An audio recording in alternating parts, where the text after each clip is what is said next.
Well, this being the Blavatsky lecture, I just had to take the substance of my talk from the lady herself, from the Secret Doctrine. So those who know me and have listened to my talks over the past will know that my main theme, theosophically, is the core Secret Doctrine teachings. I do other things, as you'll find out on Tuesday night, but incidentally, I came across something the other day in the Theosophist magazine, where someone described seeing Madame Blavatsky in a room and then suddenly seeing the real person behind the old physical woman. And he describes this person as a 6-foot-something master of the most incredible power and beauty. And so this is how Theosophy seems to work. You get an outer appearance, like the old lady, and you don't see the reality behind that, because you've got to somehow lift your consciousness beyond the obvious outer appearance. But when I read that, I thought, that must have been an incredible experience to see her as she really is. So, reality, illusion, and life. Is there such a thing as reality? We are asked to accept that the life that we live and everything in it is nothing more than an illusion.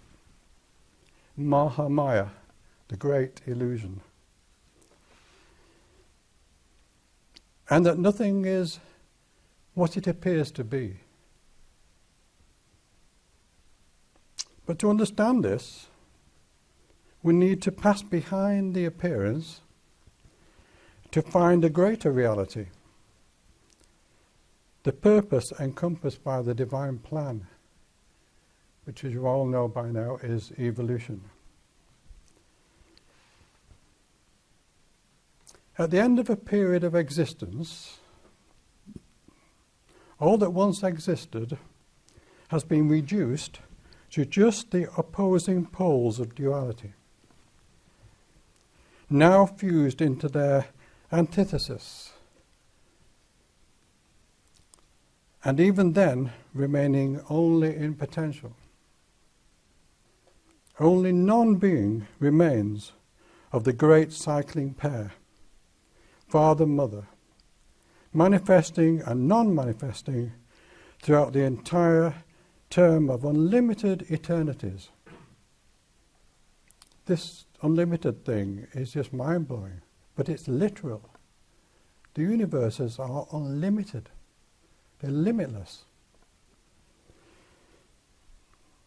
Duality vibrates through the whole term of the manifestation, we know that. But it must also through the whole of the pralaya, through the whole of the resting period. In the one, it is active. In the other, it is passive. Phenomenon in the one, noumenon in the other. Apart and in juxtaposition in creation, resolved and united in pralaya. These then are the poles within poles, the pairs within pairs, just as the cycles are expressed within other cycles. This is the dance of the opposites, the eternal flickering of the flame of love's longing for its beloved. Whereas the Father, Spirit, is seen as the ultimate reality, in that and that the mother, mater, is all too often seen as an illusion, in that she is the material side of life. But this is misleading. the mother is the only means that the father has in which to develop and experience consciousness. Without her nature, he cannot exist.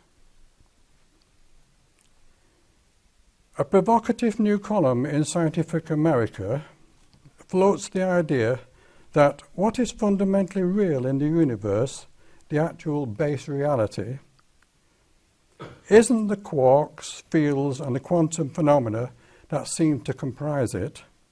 Instead, according to scientist and philosopher Bernardo Kastrup, some scientists are starting to suspect that matter itself is an illusion, and that the only thing that is real is information, which they call information space. The basic idea is that the physical universe exists because we perceive it. It's a sort of mass hallucination that we use to make sense of the mathematical relationships of objects. This is a pretty far-out idea, but according to Kastrup, it's gaining ground rapidly. HBB told them that over 100 years ago. They will, you see, what scientists grope for as they ever move forward, blinded by materialism, Theosophy lays down the very keys to the knowledge that they seek, but they will not recognize it. I've seen this over the last 2 or 3 decades. When they do come across something that is purely theosophical, such as quarks and quantum, which, again, Madame Blavatsky laid the way for that, they will not recognize where that information originated from. They will give it other names, they will give it other labels, and they will call it another theory. They will never admit that Blavatsky said it first and understood it before they did. Centuries of blind faith, religious faith and dogma, followed by the apparent refuge of materialism, has resulted in the newfound certainty of scientific knowledge. But this new understanding can be just as much a blindfold as was blind religious faith. You know, before we can learn to perceive and eventually embody truth, we must first of all unlearn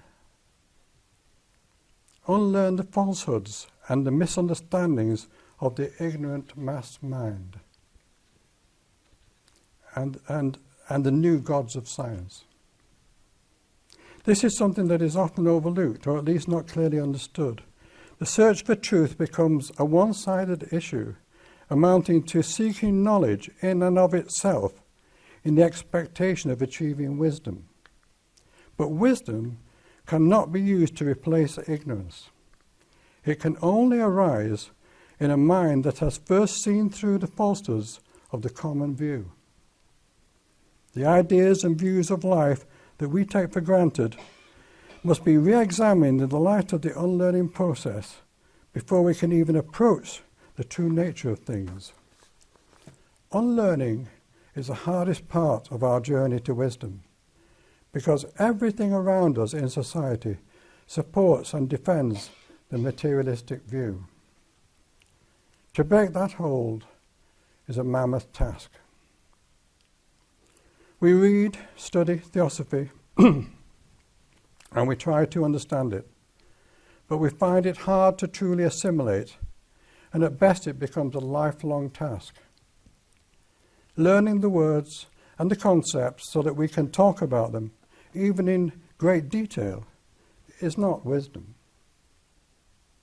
Unless we use our study to challenge our everyday views, we will not have unlearned, and no amount of reading will change our perception in any real sense.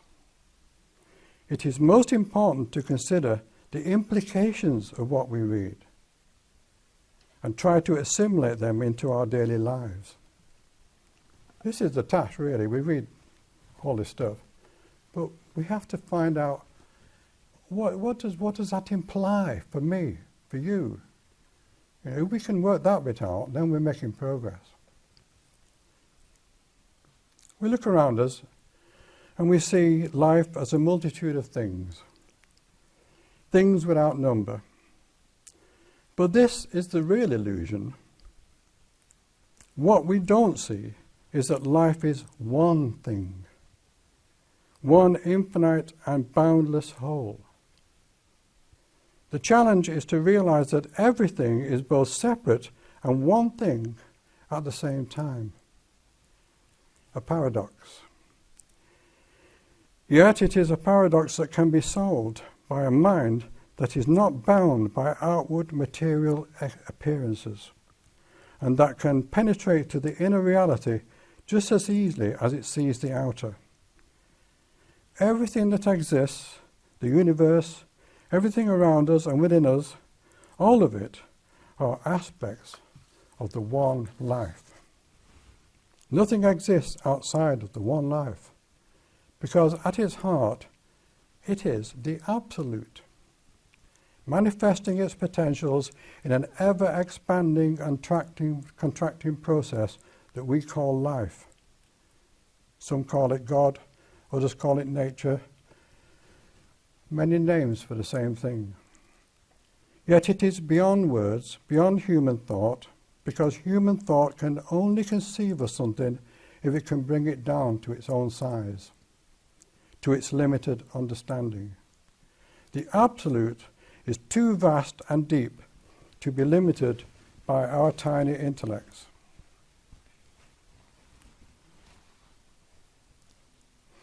We can begin our search for reality with the well-known term spirit and matter. Excuse me.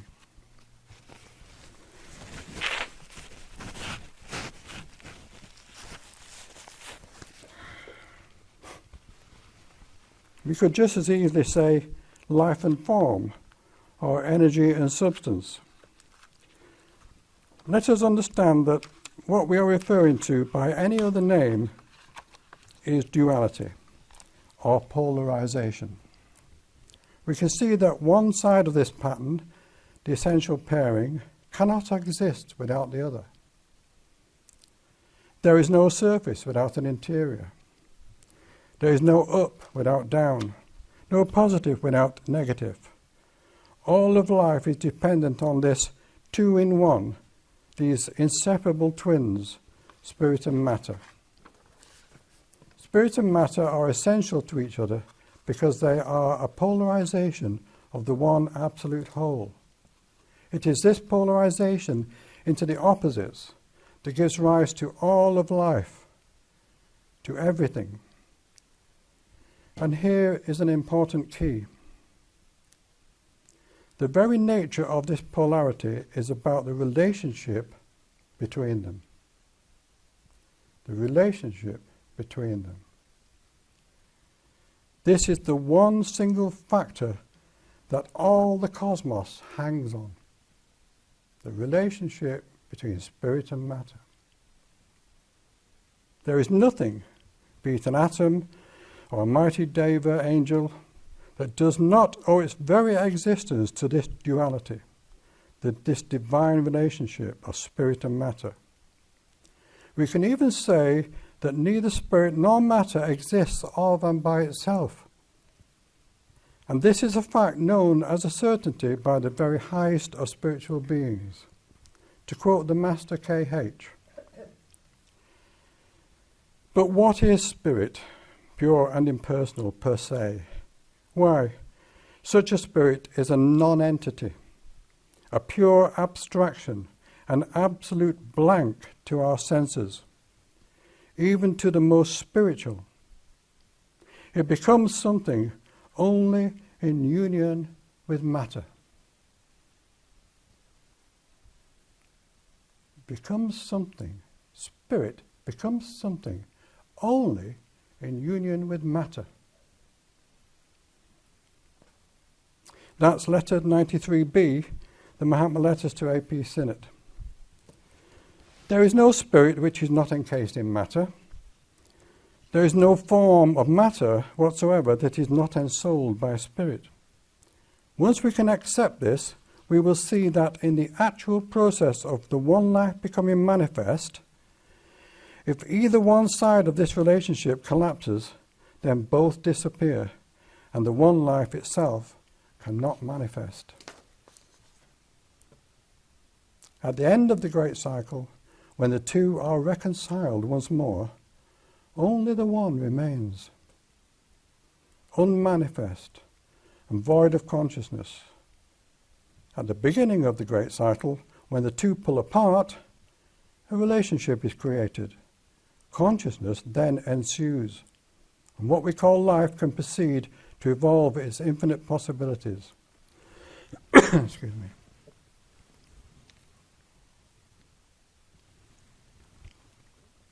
And here is another key fact.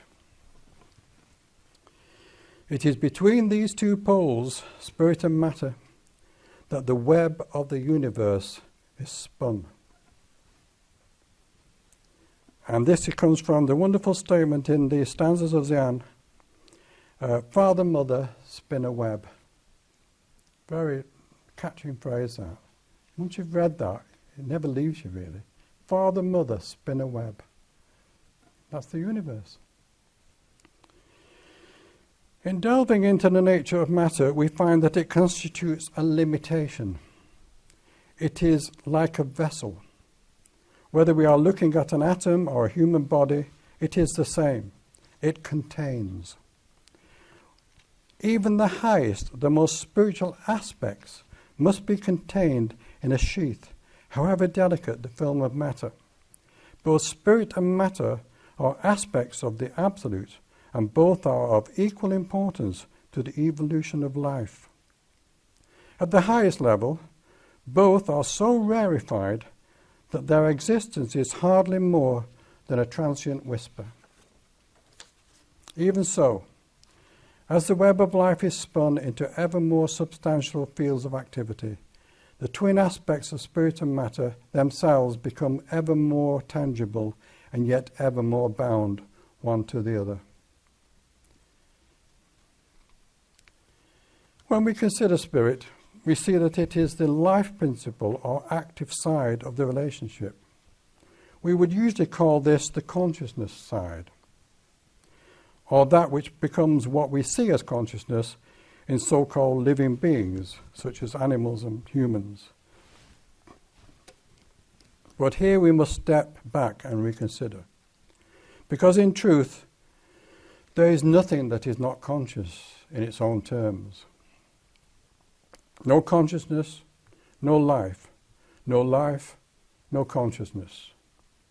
Spirit and matter are not two, they are one. They are aspects of each other. Both arise at the same time. Spirit does not clothe itself in matter as a process. Matter is the outer effect of the inner force of spirit. And in this way, spirit limits itself. Without this limitation, consciousness cannot arise and spirit cannot evolve. And nor can matter evolve, for that matter. Having not understood the true nature of consciousness, even though they refer to it constantly, many, if not all, of today's writers on spiritual subjects seem to be satisfied that consciousness is the mind or the mental body or even the spirit. It seems that having understood that we have a mental body and that that is where thought originates, and the brain being but an instrument of thought and sensations, consciousness must be either the mind or the spirit. It may have never occurred to them that consciousness could be something else, not something that we have, but something that we do. As a theosophist, I would say that the word consciousness is not a noun, but is in fact a verb. This question of consciousness is an enigma to the sciences, and the philosopher will be just as lost for a viable explanation. The following statements will give us a good idea of just how innocent science in general is when it comes to the true nature of consciousness. This is taken from the Stanford Encyclopedia of Philosophy. This article was first published in June 18, 2004, and substantive revision Tuesday, January the 14th, 2014. So it's only 4 years old. I quote, "Perhaps no aspect of mind is more familiar or more puzzling than consciousness, and our conscious experience of self and the world. The problem of consciousness is arguably the central issue in current theorizing about the mind. Despite the lack of any agreed upon theory of consciousness," so there isn't any agreed upon theory, "there is a widespread, if less than universal consensus that an adequate account of mind," this is amazing, an adequate account of mind requires a clear understanding of it, consciousness, and its place in nature. We need to understand both what consciousness is and how it relates to other non-conscious aspects of reality. Well, in fact, there are no non-conscious aspects of anything. The article goes on to say, "A comprehensive understanding of consciousness will likely require theories of many types." So one won't do. There's going to have to be a lot of them, so they can pick and choose when it suits, you see. One might usefully and without contradiction accept a diversity of models that each in their own way aim respectively to explain the physical, neural, cognitive, functional, representational, and higher order aspects of consciousness. There is unlikely to be any single theoretical perspective that suffices for explaining all the features of consciousness that we wish to understand. Thus, a synthetic and pluralistic approach may provide the best road to future progress. And, to add to this, the physicist Roger Penrose and the I knew I'd have trouble with this one. Anesthesiologist, that'll have to do, Stuart Hameroff, in the 1990s have championed the model according to which consciousness arises through quantum effects occurring within subcellular structures internal to neurons known as microtubules. I would say that's clutching at straws myself. So we think of spirit as being consciousness simply because we don't understand that consciousness is the relationship between spirit and matter, father and mother. And so here is the truth of it. Consciousness arises between the opposite poles of spirit and matter as a relationship between them. As does the web of life, because these are the same thing seen from different points of view. Our consciousness, as with everything else, is the experiencing of relationships of every kind. It is not something that we have, it is something that we're doing.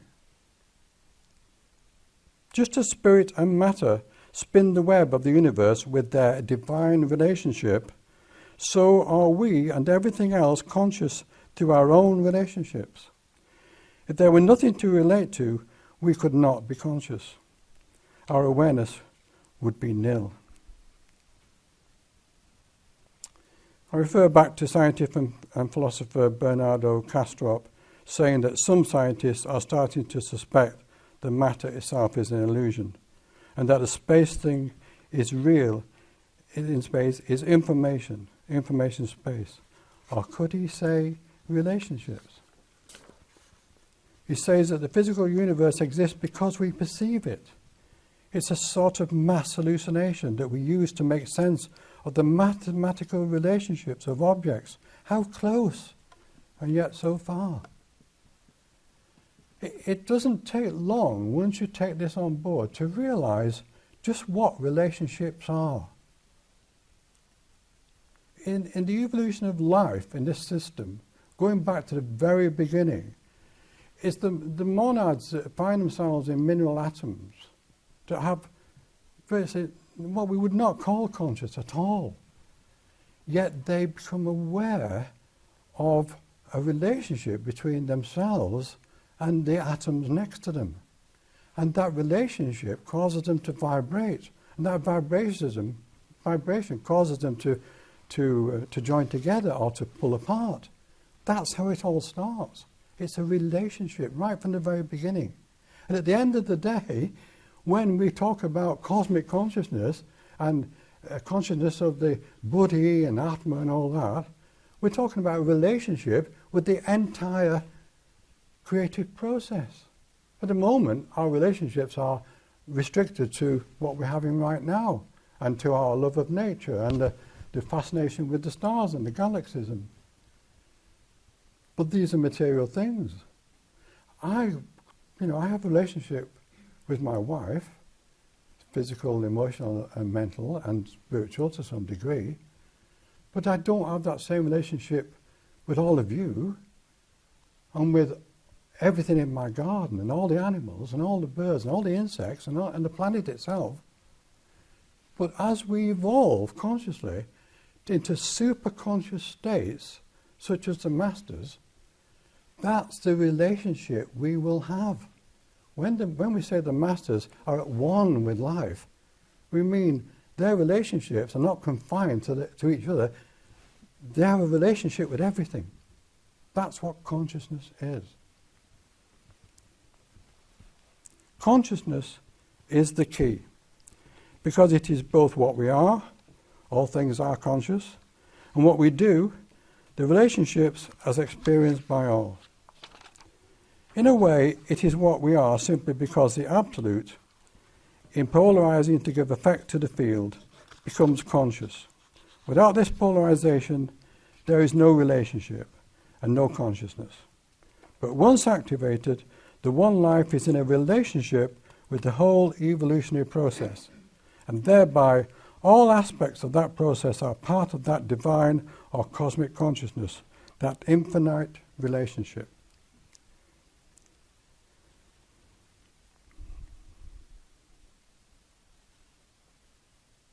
What we probably don't understand about ourselves, or in terms of what we are truly, which is monads, when we are setting out on our journey, we don't realize just how powerful we are.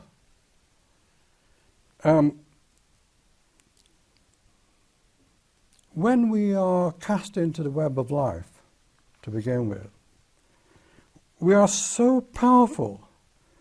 The waves of energy thrown out by our being into the web of the world, of the universe, our energy would shatter it, would disperse it, would destroy it. We don't see ourselves in those terms, do we? We're just a little me, little you. And yet we are so powerful that we have to be contained.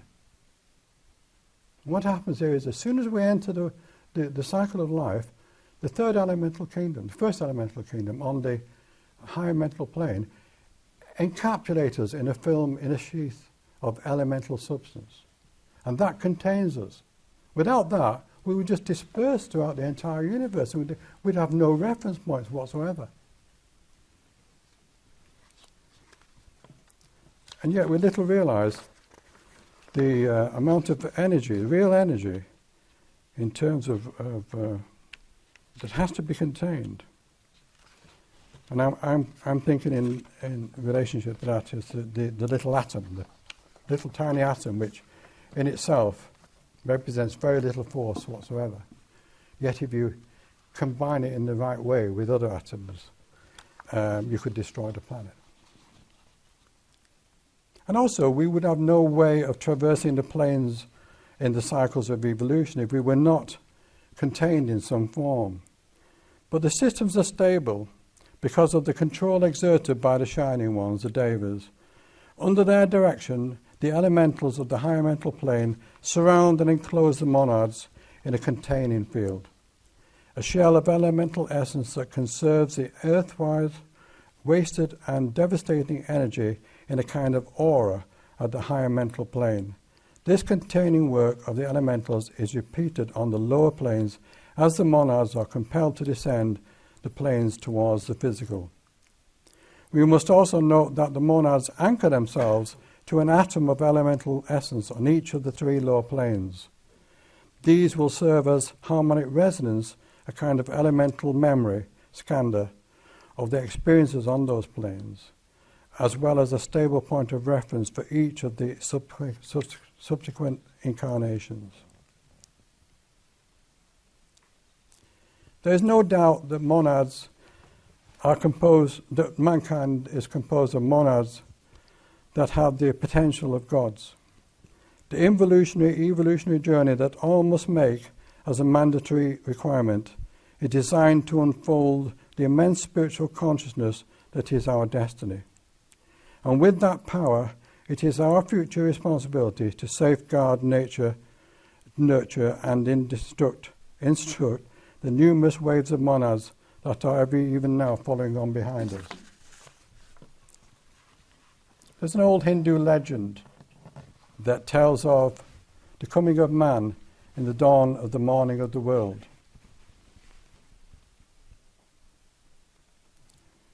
In this legend, the gods began to feel threatened by the quality of man's activity, his powers, and his immortality. They started to perceive man as a threat to their own sovereignty. And so, fearing that man would eventually overthrow them, the gods took steps to reduce man's powers. After some debate, it was decided that the best way to achieve a weakening of human potential was to take away his immortality. If man could be made to lose awareness of his immortal state, his power would be all but lost to him.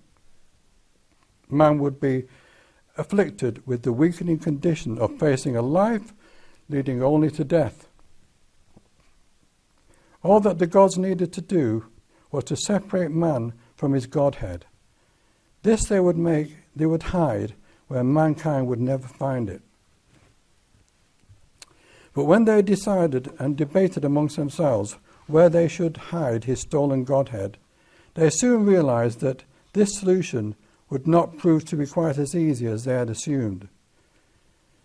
Man is a mighty hunter, they pondered. If we hide it on the highest mountain, he will climb it. If we bury it deep in the earth, he will dig and tunnel. If we sink it in the deepest ocean, he will explore the bottom of the very depths. Pretty soon they began to despair, looking from one to the other with shrugs of hopelessness. There is no place he will not seek, they eventually concluded. But Brahma said, "Give it to me, and I will hide it where he will never think to look for it." They were doubtful and wanted to know where Brahma would hide man's godhead, but he would not tell them. Brahma, in his wisdom, had found the one place that man would never think to seek, even though he would go restlessly up and down mountains far and wide across the globe and to the depths of the deepest ocean, only to be overcome by death again and again and again. He hid it within man himself. For some, this myth, which can be found in many forms as a basic religious theme, represents an exile. Man is seen to be alienated from his own true nature or immortal true self. Thus, man is said to be lost, fallen, or cast out. This view suggests that reuniting with his immortal Godhead would result in mankind being reinstated in heaven and would once again become powerful as a god. How wrong this assumption is. In the myth, man's Godhead is not really separated from him, it is simply buried deep within him. If mankind was truly ever a threat to the power of the gods, he still is, but simply does not know it. In effect, man is a far more dangerous beast in this disjointed condition than he would be whole. We see this when we look at the destruction and horror man creates on earth with his God power, as he stumbles about searching for the power and immortality that is already his. Isn't that so true? We search for power, we search for wealth because that represents power. But all the power is ours to start with. We just misusing it. We just don't understand it. We don't understand ourselves. It's only when we come to realize that we are in fact already whole and that there is nothing missing that we stop chasing around, looking everywhere for that which is already in our possession. Then, far from threatening any gods, we settle down to a life of harmony, fulfillment, and service. Well, we may or may not have been divided up in some way during the morning of the world, but certainly not in the literal sense of the Hindu legend. A deeper study of the creation myth, as revealed by the wisdom teachings, tells us that it was our very immersion in the dense material planes and the darkening of our consciousness as a result that caused us to lose sight of our Godhead. Furthermore, it is revealed that this was not to cut us off from our true power and immortality, but to induce us to learn to develop and use that power responsibly. This development could only have taken place over the thousands of physical lifetimes that we have already had and in those still to come. Man is truly a god, albeit an unwitting one. Now, in the noontime of the world, he is starting to awaken to the creative power that he possesses. In the future, when the twilight of the world is nigh, when the evening glow of the setting sun turns to the dark of limitless space, and the earth's aeonic day comes to a close, then will the creative power of humanity rise from this world to take its seat in the company and brotherhood of the gods, the creative hierarchies. You know, the world is a mirror of the self. Everything we see around us is a mirror of we ourselves. It's no use running around trying to make all things right, although we will do and we should do in a sense. The wrongs we see are reflections of our state of mind, and reflect the turmoil of our emotional instability. It is different for other life forms, animals, insects, plants, and so on. They see the world in miniature. Their awareness spans only their immediate surroundings. It was once the same for humans, but now we see the world as a whole, far beyond our immediate concerns. We think that we should right the wrongs of the world, the pollution, the cruelty, the starvation, the greed, and the self-serving of the few at the expense of the many. So we take whatever action we can to correct things, or we grumble our discontent and nothing really changes, or at least nothing changes enough. We blame others, politicians, governments, institutions and corporations, anything and everything except the real cause, that which is really responsible. Everything that we are discontented with is a reflection of our own collective and individual states of mind. The pollution we now see crippling the oceans is a measure of the disease in society and in our own bodies. The global warming that so threatens our lives with weather eruptions, flooding, drought, and so on, is a reflection of our manic and often desperate state of mind. We are polluting our bodies with the poisons of dreadful, manufactured and unnatural foods. We are breathing toxic air and eating cancerous substances, and we are poisoning our food with chemicals that kill the very life forms that we depend upon for that food. We pacify our minds with banal entertainments and mindless pastimes, which do nothing to develop our spirituality or even our character. We engage in violence on both personal and global scales. War is constantly with us and only serves to make the lives of countless thousands helpless, hopeless, and intolerable. Here is the key. The world is a reflection of ourselves and of every evolving life on this planet. But humanity is by far the most powerful influence and the only life wave that acts irresponsibly.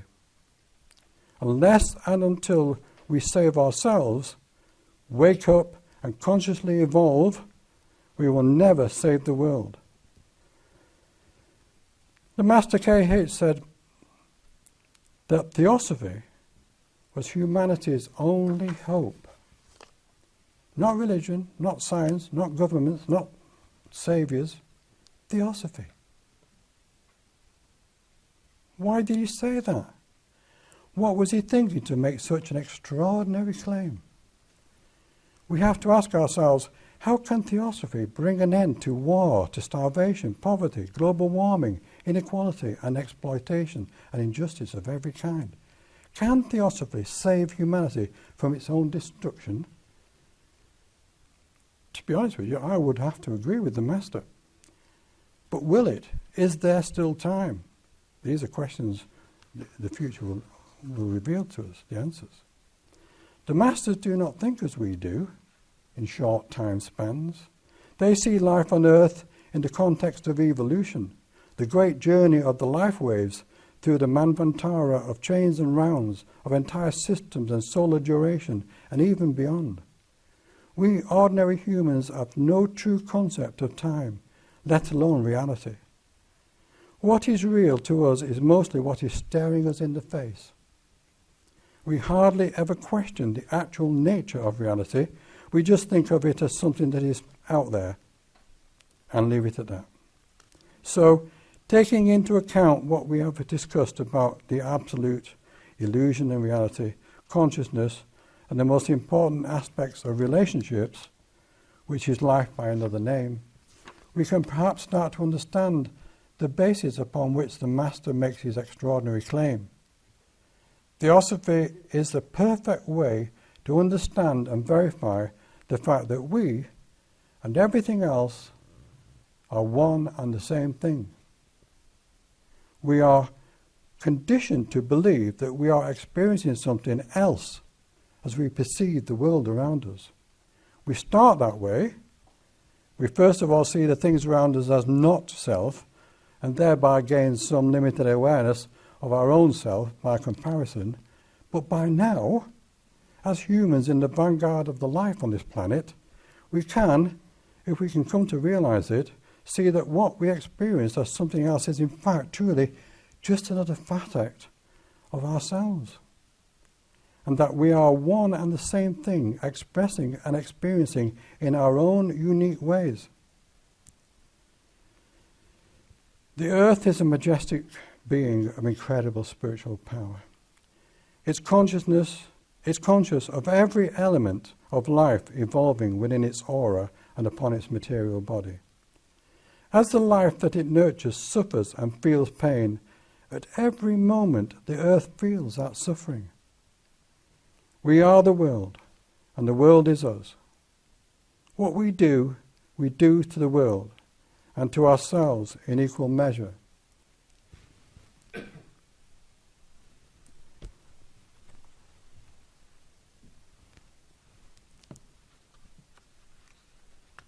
How then can we expect to heal the world unless we first of all heal ourselves? Living consciously in accord with the divine plan, guided by our theosophical teachings, is just as urgent as cleaning up our environment. Both are essential in these critical times. As Theosophists, we have the knowledge gifted to us to do this. Surely it is this incredible fact and the implications of it, once realized, that has the power to stop the world as it is now and remake it in the true image of brotherhood, harmony and truth. To live by theosophical teachings is the only hope for our survival on this planet. Once we understand the great plan of evolution and the way that it has been organized by the mighty Deva kingdoms to the needs of the one life, when we come to see the living truth of our journey, from spiritual spark to human to superhuman, the sooner we will become whole and perfect in body, emotions and thought. And so, then will the world be at peace, all conflict and suffering things of the past, replaced by a living, true brotherhood and love for all life. A theosophical world is one where humanity is in a conscious, fully realized relationship with Mother Earth, and therefore all of the life that it supports. This would be a true utopia, a Shangri-La, the prophesied golden age. It is ours for the taking. From the unreal, lead me to the real. From darkness, lead me to light. From death, lead me to immortality.